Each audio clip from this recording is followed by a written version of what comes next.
Hello बच्चों, तो फिर मैं सॉल्यूशन लेके आ गया आप सबके के लिए। सॉल्यूशन तो मैंने पढ़ा दिया और सॉल्यूशन, और बाकी जो 5 चैप्टर मैंने पहले डाला था वो सरफेस केमिस्ट्री, बायोमोलिक्यूल, मात्र छोटा छोटा वीडियो है और सिलेक्टेड क्वेश्चन डाला है for Bihar board and CBSE board के बच्चों के लिए डाला है। सिलेक्टेड क्वेश्चन डाला है, ऑब्जेक्टिव भी है और सब्जेक्टिव भी है, छोटा छोटा क्वेश्चन भी डाला गया और बड़े बड़े क्वेश्चन भी डाले गए और याद करने के तरीके ही बताए गए हैं। उसी तरीके से सॉल्यूशन चैप्टर में डाल रहा हूं बच्चों, अपलोड करूंगा थोड़ी देर में। सॉल्यूशन चैप्टर भी चला जाएगा आपके पास, तो उसके क्वेश्चन याद कर लीजिएगा। लॉन्ग और ऑब्जेक्टिव भी बताऊंगा आप सभी को, और ज़्यादा देर का वीडियो नहीं, 20-15 मिनट का वीडियो रहता है। वो एक चैप्टर बढ़िए बैठिएगा, 20 मिनट में आपका क्लियर हो जाएगा, डाउनलोड कर लीजिएगा, 20 मिनट को देख लीजिएगा, याद कर लीजिएगा, हो गया चैप्टर कंप्लीट।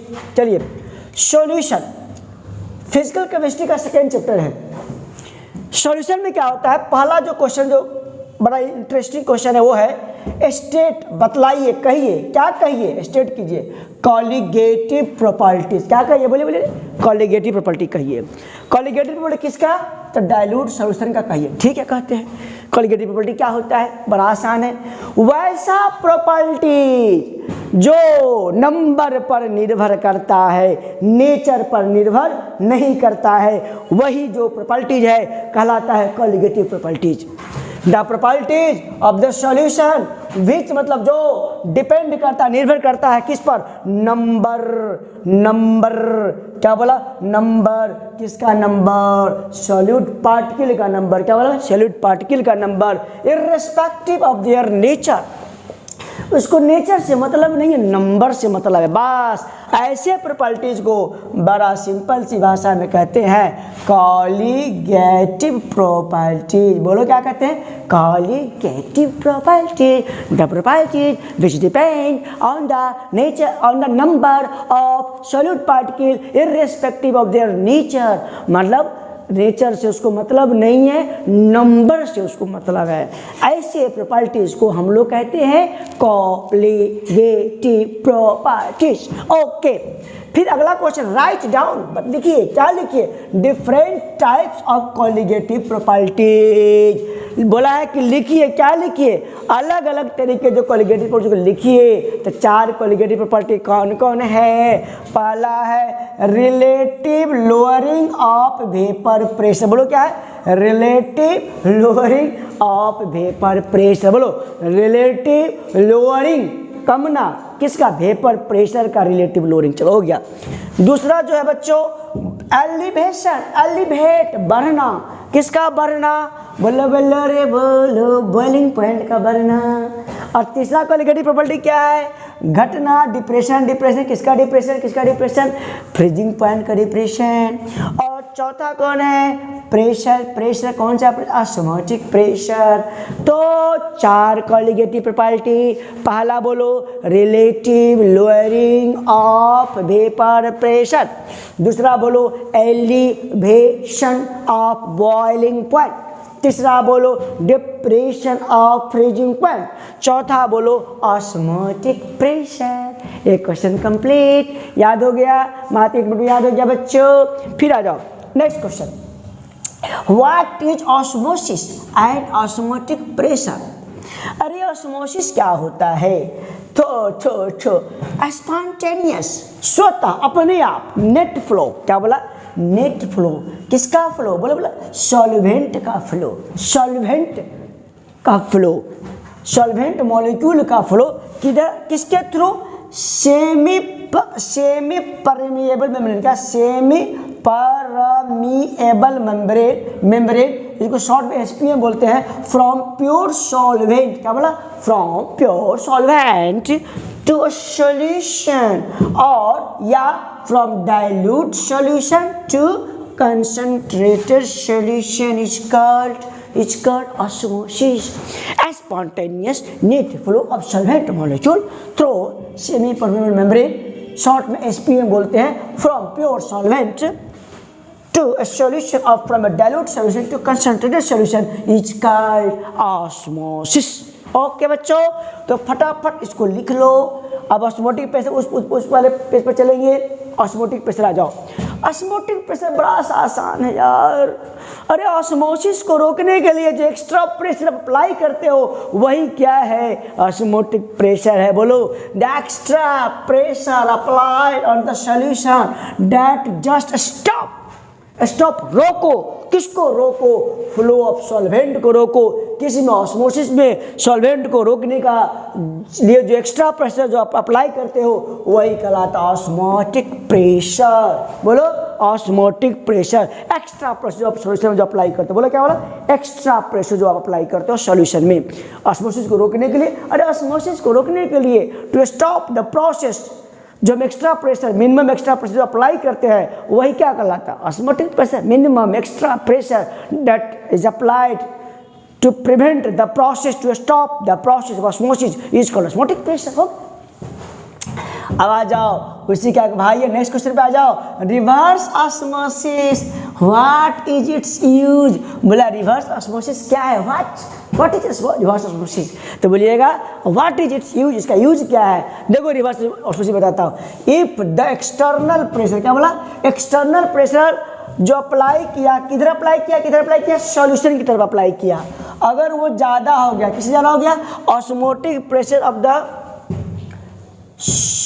ऑस्मोटिक प्रेशर और सॉल्यूशन से। हाँ, अगर जो एक्सटर्नल प्रेशर जो आपने अप्लाई किया है वो सॉल्यूशन के ऑस्मोटिक प्रेशर से ज़्यादा हुआ। क्या बोला? बोलो, अगर जो एक्सटर्नल प्रेशर जो सॉल्यूशन में अप्लाई किया वो अगर ऑस्मोटिक प्रेशर, सॉल्यूशन का ऑस्मोटिक प्रेशर अगर ज़्यादा हो गया, एक्सटर्नल प्रेशर ऑफ जो सॉल्यूशन जो अप्लाई किया है वो सॉल्यूशन के ऑस्मोटिक प्रेशर अगर ज़्यादा हो गया तो उल्टा हो जाएगा। उल्टा क्या हो जाएगा?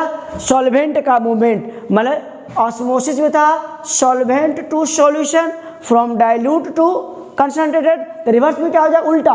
तो इसमें हो जाएगा कंसंट्रेटेड टू इसमें हो जाएगा कंसंट्रेटेड टू डाइल्यूट और सॉल्यूशन टू सॉल्वेंट हो जाएगा। क्या हुआ? Solution to solvent. तो वही लोग है, देखिए, the external pressure applied on the solution greater than osmotic pressure of the solution, then osmosis takes place from region of higher concentration, मतलब higher to the region of lower concentration, या ये भी कर सकते हैं सॉल्यूशन से solvent की तरफ होने लग जाता है। This phenomenon is called reverse osmosis. और इसका यूज क्या है? इसका यूज है समुद्री पानी से अगर पीने वाला पानी अगर प्राप्त करना हो, it is use to obtain, प्राप्त करना हो। किससे प्राप्त, क्या प्राप्त करना हो? ड्रिंकिंग, पीने वाला पानी। किससे? फ्रॉम सी वाटर, समुद्री पानी से। तो रिवर्स ऑस्मोसिस का यूज किया जाता है बच्चों। ओके। अब एक बड़ा है इंटरेस्टिंग क्वेश्चन है, ये मैं बोला हूँ ना, मोलरिटी और मोललिटी में अंतर। ये तो सीबीएसई वाले, बिहार वाले याद ही कर लीजिए प्लीज। मोलरिटी क्या है? कुछ नहीं, कैपिटल एम या स्मॉल एम। मोलरिटी क्या है? मोल्स ऑफ सॉल्यूट, यहाँ भी है मोल्स ऑफ सॉल्यूट। डिजॉल्व यहाँ भी है, घुले हैं कितने मिले हैं, यहाँ भी डिजॉल्व है। हाँ, मोलरिटी में है 1 लीटर सॉल्यूशन और यहाँ पर बच्चों 1 kg सॉल्वेंट। ओके, मोलरिटी में number of moles of solute है, मोलरिटी में number of moles of solute है। इसमें किस में डिजॉल्व है? 1 लीटर सॉल्यूशन में डिजॉल्व है। और ये किस में डिजॉल्व है? 1 kg सॉल्वेंट में। सॉल्वेंट है, यहाँ सॉल्यूशन है, यहाँ 1 लीटर है, यहाँ 1 kg है। नहीं समझ में आया? मोलरिटी सिंपल सी बात है, 1 लीटर सॉल्यूशन में कितना मोल्स ऑफ सॉल्यूट डिजॉल्व है, दैट इज मोलरिटी। और 1 kg सॉल्वेंट में कितना मोल्स ऑफ सॉल्यूट डिजॉल्व है, मिला है, दैट इज मोललिटी। वो लिटी है। ओके, मोलरिटी का फॉर्मूला लिख देना, मोल्स ऑफ सॉल्यूट बट्टा volume of solution in litre लिख देना। मोलरिटी का लिखना बच्चों मोल ऑफ सॉल्यूट, और वहाँ पर वॉल्यूम था, यहाँ पे मास है, वहाँ सॉल्यूशन था, यहाँ सॉल्वेंट है, वहाँ लीटर था, यहाँ केजी है। हो गया। ओके, अब मोलरिटी क्या है? टेम्परेचर डिपेंडेंट, टेम्परेचर बदलेगा तो मोलरिटी बदल जाएगा। और मोलरिटी क्या है? Temperature independent. इसको टेम्परेचर से कोई मतलब नहीं है। किसको नहीं मतलब है? मोलरिटी को टेम्परेचर से कोई मतलब नहीं है। देखिए मोलरिटी टेम्परेचर डिपेंडेंट है। ओके, फटाफट लिख लो और कुछ ऑब्जेक्टिव कर लेंगे तो हो जाएगा। चलो फटाफट लिख लो।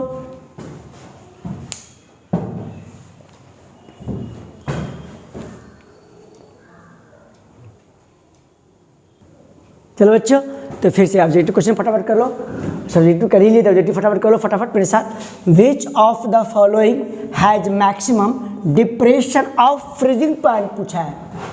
डिप्रेशन ऑफ फ्रीजिंग में मैक्सिमम पूछा है, तो जिसमें नंबर ऑफ पार्टिकल ज़्यादा होगा वो होगा। तो नंबर ऑफ पार्टिकल NaCl में नहीं है उतना ज़्यादा, एरिया में नहीं, ग्लूकोज में नहीं, पोटेशियम सल्फेट, ये K2 से याद कर लेना कि इसमें maximum depression of freezing point है बच्चों। चलो ये वाला क्वेश्चन, नेक्स्ट क्वेश्चन देखो। Which is not affected by temperature, तो कौन सा जो है टेम्परेचर से अफेक्ट नहीं होगा। तो नॉर्मलिटी तो होता है, ये भी होता है, ये भी होता है, मोलैलिटी नहीं होता है। मोलैलिटी बताया भी था कि मोलैलिटी जो होता है टेम्परेचर इंडिपेंडेंट होता है।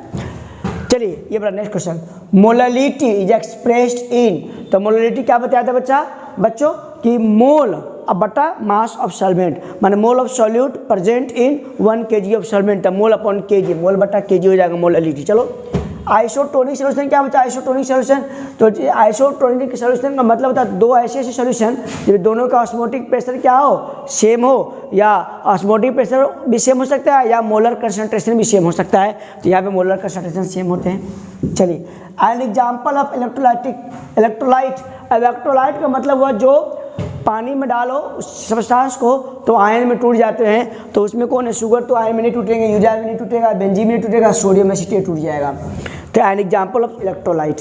चलो फटाफट उतार लो फटाफट ये वाला, चलो इधर आ जाओ। अब हम लोग नेक्स्ट ऑब्जेक्टिव देखें फटाफट। लेकिन सेलेक्टेड ऑब्जेक्टिव भी डाल रहा हूँ, मैडम इंपॉर्टेंट ही डाल रहा हूँ, आलतू फालतू नहीं डाल रहा हूँ, आप ही लोग के डाल रहा हूँ कि इसको कम से कम फोकस तो करो कि 20 मिनट 25 मिनट का वीडियो बनाऊंगा या 15 मिनट का, तो उसको देखो, उसको फटाफट याद करो। 15 मिनट क्या देना है, 15 मिनट मेरे साथ रहो और तुम्हारा chapter complete. Molarity of orthophosphoric acid solution is 3 molar. तो ये ऑर्थोफॉस्फोरिक होता है बच्चों H3PO4 होता है, इसका 3 वो, ये मतलब मोलर, ये मतलब क्या बच्चों, मोलरिटी दिया हुआ, तो नॉर्मलिटी क्या होगा। तो इसमें जो इसका जो बेसिसिटी होता है बच्चों, बेसिसिटी वो कितना होता है, ये 3 होता है। तो आई मोलरिटी कितना है 3, तो नॉर्मलिटी जो होता है बच्चों, नॉर्मलिटी इक्वल टू होता है मोलरिटी इंटू बेसिसिटी, क्या हुआ, बेसिसिटी। तो मोलरिटी कितना बच्चों 3 इंटू 3 तो क्या हो जाएगा 9, इसका आंसर 9 हो जाएगा। तो मोलरिटी ऑफ ऑर्थोफॉस्फोरिक एसिड माने H3PO4 सॉल्यूशन 3 मोलरिटी दिया हुआ है और आपसे क्या पूछा जा रहा है, नॉर्मलिटी। तो नॉर्मलिटी जो होता है वो मोलरिटी इंटू बेसिसिटी, तो बेसिसिटी का 3 है, 3 से मल्टीप्लाई करो, 3 के 9 हो जाएगा बच्चों। चलो नेक्स्ट क्वेश्चन पे आ जाओ। Which is not a colligative property, कौन सा कोलिगेटिव प्रॉपर्टी नहीं है। तो डेल्टा टी भी बच्चा है, पाई भी है, डेल्टा टी भी है, इसको डेल्टा टी एफ कर लो जरा सही रहेगा। हाँ, और ये के भी है, तो के भी नहीं है बच्चों, के भी नहीं होगा। जैसे तो कोलिगेटिव प्रॉपर्टी है जो आपको लॉन्ग क्वेश्चन में बताया भी था आपको। चलिए अब ये नेक्स्ट क्वेश्चन, नॉर्मलिटी। फिर ये भी नॉर्मलिटी वाला था बच्चों, नॉर्मलिटी पता करना था, इसमें भी नॉर्मलिटी पता करना है। लेकिन ये फास्फोरस एसिड है, तो फास्फोरस एसिड जो होता है H3PO3 होता है, और इसमें जो बेसिसिटी होता है बच्चों, वो जो बेसिसिटी होता है वो कितना होता है 2, तो इसमें कितना आ जाएगा, तो normality equal to molarity into क्या होता है बेसिसिटी। तो मोलरिटी कितना है बच्चों इसमें 0.3 इंटू बेसिसिटी कितना 2, तो 0.6 हो जाएगा बच्चों इसका नॉर्मलिटी। यहाँ फास्फोरस है, यहाँ फास्फोरिक है, ध्यान रखना, यहाँ फास्फोरिक है बच्चों और यहाँ फास्फोरस है। ओके चलो नेक्स्ट, फिर सब्जेक्टिव क्वेश्चन है। If 2 gram of NaOH is present in 200 ml of its solution, तो मोलरिटी पता करना है। तो मोलरिटी क्या होता है, तो 2 ग्राम है, तो इसको मोल में बदलोगे तो क्या होगा 2/40। NaOH का मोलिकुलर मास कितना है 40, 2/40। अब वॉल्यूम कितना है 200 ml, 200 वॉल्यूम ले लिया, इंटू 1000 कर दिया। तो इसको सॉल्व करोगे तो 1/4 आ जाएगा बच्चों, ये वाला कट जाएगा, ये वाला कट जाएगा, 2 कट गया तो 1/4 मतलब 0.25 हो गया बच्चों। ओके चले, in which, next question, in which case Raoult's law is not applicable. तो यूरिया में तो अप्लीकेबल होगा, ग्लूकोज में अप्लीकेबल होगा, सुक्रोज में जो टूटता है, जो नहीं टूटता है, नहीं जुड़ता है, नाइदर डिसोसिएशन नॉर एसोसिएशन, उसके केस में तो रॉल्स लॉ अप्लीकेबल है ही। जिसको पानी में डालो और आयन में टूट जाते हो, जो सोडियम क्लोराइड हुआ या कैल्शियम क्लोराइड हो गया, वैसे केस के लिए रॉल्स लॉ अप्लीकेबल नहीं होते हैं बच्चों। तो इसमें कौन सा आंसर हो जाएगा, सोडियम क्लोराइड। तो इस प्रकार से मुझे कुछ मैंने न्यूमेरिकल भी डाल दिया इसके अंदर, जो पूछा जाता है सॉल्यूशन चैप्टर के अंदर। मोलरिटी पूछेगा इसका, या नॉर्मलिटी, या मोलरिटी दिया हुआ है, नॉर्मलिटी पूछा है, इस बारे में नॉर्मलिटी इसका पूछा गया है क्या होगा, ये भी न्यूमेरिकल क्वेश्चन है बच्चों, और रॉल्स लॉ क्या है। तो इस प्रकार से बच्चों मैं सॉल्यूशन चैप्टर आप लोगों के लिए डाला है, सॉल्यूशन चैप्टर डाला है, और ऑब्जेक्टिव भी डाला है, सब्जेक्टिव भी डाला है। और मेरे साथ अब 15 से 20 मिनट बैठेंगे तो आपका पूरा का पूरा चैप्टर कंप्लीट हो जाएगा। मैं समझ रहा हूँ कि आपको हिंदी भी पढ़ना है, इंग्लिश भी पढ़ना है बच्चों, फिजिक्स भी पढ़ना है, मैथ भी पढ़ना सब चीज़ है। लेकिन अगर 20 मिनट मेरे साथ अगर बैठेंगे बच्चों तो एक चैप्टर आपका कंप्लीट हो जाएगा। तो 20 मिनट समय निकालिए, और सबसे अच्छा तरीका होगा इस वीडियो को डाउनलोड कर लो, डाउनलोड करके 20 मिनट जब कभी समय मिले तो फटाफट देख लो, नेट रहे चाहे नहीं रहे, सुविधा वाली बात हो जाएगी आप सभी के लिए। तो बिहार बोर्ड और सीबीएसई बोर्ड सारे बच्चों के लिए मैं ये डाल रहा हूँ कि बच्चों को सुविधा हो, बच्चे अपने जो टेंशन से थोड़ा मुक्त हो और इसको तैयारी कर सके।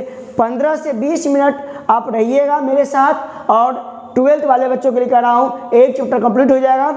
जैसे कि मैंने कल भी 5 वीडियो डाल चुका हूँ और आज भी मैं 4 डालूंगा। अभी तो मैं सॉलिड स्टेट डालने वाला हूँ, थोड़ा देर में आपको मिल ही जाएगा। सॉलिड स्टेट सॉल्यूशन भी डाल ही रहा हूँ, बता ही दिया हूँ। इलेक्ट्रोकेमिस्ट्री भी डालूंगा, केमिकल कंटेक्ट भी डालूंगा, आज ये सब डाल दूंगा, और कल जो इनऑर्गेनिक केमिस्ट्री डाल दूंगा बच्चों। तो सारा फिजिकल, इनऑर्गेनिक और इंग्लिश सब मैं आपको 12th वाले बच्चों के लिए सारा मैं डाल रहा हूँ। और 15 से 20 मिनट समय निकालिए, ज़्यादा समय नहीं लूँगा आपका, और फटाफट उसको आप इसको याद कर लीजिए, समझ लीजिए, और फटाफट उसको माइंड में सेट कर लीजिए, एग्जाम में फटाफट लिख लीजिएगा। चलो बच्चों, तो फिर नेक्स्ट वीडियो में मिलते हैं। ओके बच्चों।